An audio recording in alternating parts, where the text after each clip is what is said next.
Remote software upgrades make sure your BMW stays up to date. They provide new functions, functional enhancements, or quality improvements.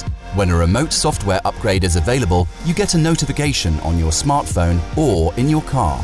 The next time you are driving and the upgrade has been downloaded successfully, it is pre-installed to your BMW. You can see the progress of the pre-installation by going to Car, Settings, General Settings, Remote Software Upgrade.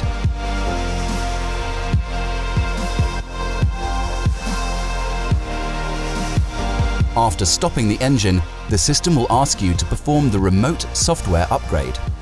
Now follow the instructions on the control display. The final installation follows when the car is standing still.